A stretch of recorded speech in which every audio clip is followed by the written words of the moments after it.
Hello and welcome to News Now on TV360. I'm Thelma Okoro. The Nigerian Army says 1,250 suspects cleared from possible links with the Boko Haram sect have been released from detention facilities since 2016. Brigadier General Victor Ezugwu, the General Officer commanding 7th Division of the Nigerian Army, gave the figure at a meeting held on Monday. Ezugwu said the cleared suspects were released in about 7 batches after investigations, which certified they had no links with the Boko Haram sect. He also revealed the Nigerian military plans to ensure that the released suspects are properly rehabilitated back into society. Members of the Bring Back Our Girls campaign group have again assembled at the Unity Fountain in Abuja protesting the release of the abducted Chibok girls. Co-convener of the group, Obi Ezekwesili, told newsmen that the focus of the third-day gathering was also to press for a better welfare for soldiers and officers of the Nigerian Army. Ezekwesili explained that the group was appalled with the way soldiers at the war front were treated by Nigerian authorities. The Nigerian military has warned against a new method used by Islamic sect Boko Haram to carry out attacks in different parts of the country. In a statement issued, military authorities say the insurgents have resorted to attacking unsuspecting members of the public at their homes. It pointed to the recent incidents that occurred in Maiduguri as an example of the new ploy by the sect. The army advised the public to be wary of strange persons knocking at their doors. It also warned curfew is still enforced by 10 p.m. daily, adding that any defaulter will be prosecuted accordingly. Nigerian President Muhammad Buhari has approved the appointment of 4 persons to head some key agencies in Nigeria's aviation sector. This followed the sack of 4 aviation agencies' chief executive officers. The affected agencies are the Nigerian Airspace Management Agency, NAMA, as well as the Nigerian Meteorological Agency, NIMET, the Nigerian College of Aviation Technology, NCAT, and as well as the Aviation Accident Investigation Bureau, AIB. According to a statement from the president, Captain Fola Akin-Kwotu has been appointed as the Director General of NAMA, while Captain Abdusalam Mohammed was named as the new Rector of NCAT, and Akinola Olatero is the Commissioner of AIB. Also, the Deputy Vice Chancellor of the University of Abuja and a Professor of Geography, Sani Abubakar, has been named as the Director General of NIMET. Italian prosecutors have named former President Goodluck Jonathan and Diziani Alison Madueke among those who received bribes in the controversial $1.3 billion oil block deal involving oil giants ENI and Royal Dutch Shell. Alison Madueke served under Jonathan's administration as the Minister of Petroleum Resources. Italian prosecutors in court documents filed late last month in Milan claimed that the chief executive officer of ENI and his predecessor Paolo Sacroni met with Jonathan in person to thrash out the deal. The prosecutors alleged that Jonathan and Diziani benefited from a sum of $466 million converted into Naira and used to grease the palms of some Nigerian government authorities to facilitate the alleged shady deal. However, ENI and Shell have both denied any wrongdoing in the transaction. Oil marketers under the aegis of the Independent Petroleum Products Importers have said they owe some Nigerian banks over $1 billion used for the importation of petroleum products. They say the interest had accumulated because the government could not pay them or pay the banks interest on the loans as agreed, adding that the inability to pay or service the loans had stalled the importation of fuel into the country. The IPPI, in a communique signed by its legal advisor Patrick Etim, after a meeting in Lagos, stated that some of the marketers, which included members of the Major Oil Marketers Association of Nigeria, as well as Independent Petroleum Marketers Association of Nigeria and Depot and Petroleum Products Marketers Association of Nigeria, had begun to close shops due to the indebtedness. The Nigerian Union of Petroleum and Natural Gas Workers, NUPENG, says it is set to commence a 3-day nationwide strike from January 11th to January 13, 2016. Southwest Zonal Chairman of the union, Tokumbo Korodo, told journalists that the union had mobilized its members for the strike action and was not going back on its decision. President of the union, Igwe Achese, in a statement also said the 3-day warning strike was preliminary to a nationwide indefinite strike action if there was no intervention by the Nigerian government. The Nigerian government has suspended a law that forced Pastor Enoch Adeboye to step down as General Overseer of the Redeemed Christian Church of God in Nigeria. A statement signed by the media aide to the Ministry of Industry, Trade and Investment, Constance Ikoku, said the law has been suspended in order for it to be reviewed. The Corporate Governance Code had been issued by the country's Financial Reporting Council of Nigeria, FRC. Before the announcement by the ministry, the presidential spokesman, Garba Shehu, announced that the president had approved the immediate removal of the executive secretary of the FRN, Jim Obazi, as well as the reconstitution of the board. A faction of the People's Democratic Party led by the Ali Modu Sheriff faction said it will abide by the judgment of the Port Harcourt Division of the Court of Appeal irrespective of the nature of the judgments, whether favorable or unfavorable. Speaking to journalists in Abuja, Deputy National Chairman of the faction said the decision relies on an agreement reached in its meeting with organs of the party. At the NWC, we are open to dialogue. We are also expecting a landmark judgment that will determine the politics of Nigeria, because the success of the party today, the NWC, will hallmark the success of multi-party democracy in Nigeria. And we have reached a situation where all of us have agreed that whatever is the outcome of the Court of Appeal, nobody should appeal to the Supreme Court.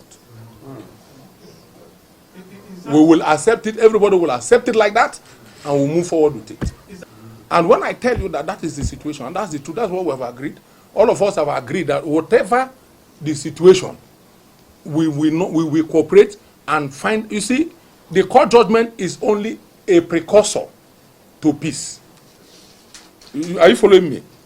So after the court judgment, all of us will sit down again and then we'll take it forward. To us here as PDP, what is important to us is that let everybody drop his soul and let PDP come into place. I said this to you, the nation is drifting.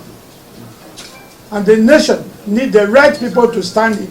We are not fighting because we are fighting a part of ideology. We are fighting an impunity which we think will affect you, your children, your cousins, your friends. Nigeria's President Muhammadu Buhari, as well as the presidents of Sierra Leone and Liberia, will visit Gambian President Yahya Jammeh on Wednesday in order to push him to hand over to power the winner of the presidential election in the country. The decision for a second visit was reached at a meeting of the West African leaders held in Nigeria's capital in Abuja.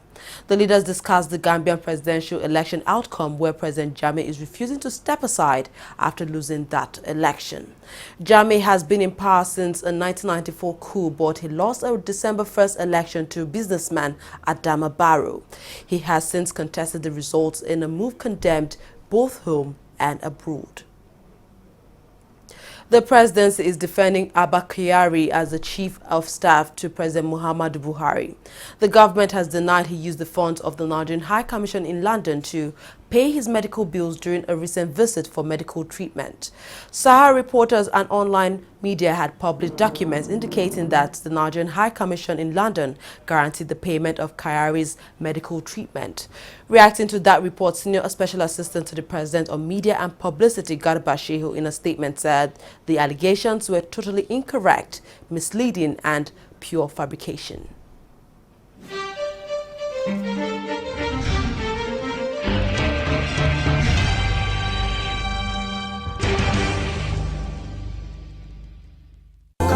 Not in my country. Hello, Alhaji. Right now I'm in Abuja. No.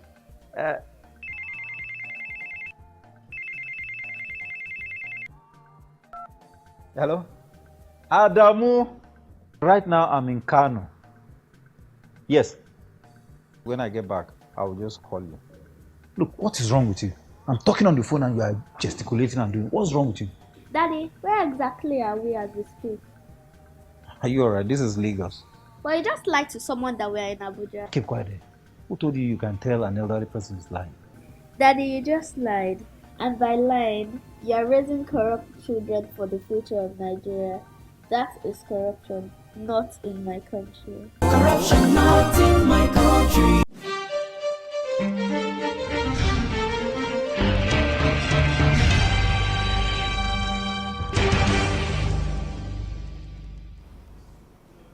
Welcome back. You are watching TV360 News now.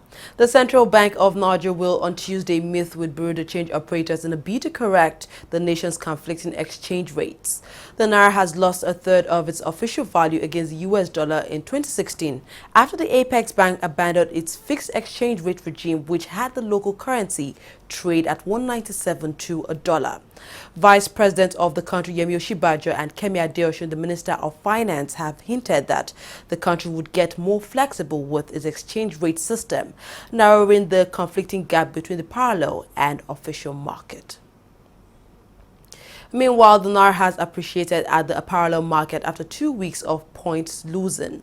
The currency gained 3 points to exchange at 490 to the dollar from 493 it posted last Friday, while the pound sterling and the euro traded at 600 and 506 respectively. At the bureau de change window, the Naira closed at 399 per dollar, while the pound sterling and the euro traded at 599 and 510 respectively. Oil prices edged up on Tuesday on hopes that some planned output cuts agreed by OPEC and other producers would be implemented. Brent crude was trading at $55.20 per barrel, while US crude was trading at $52.2 per barrel.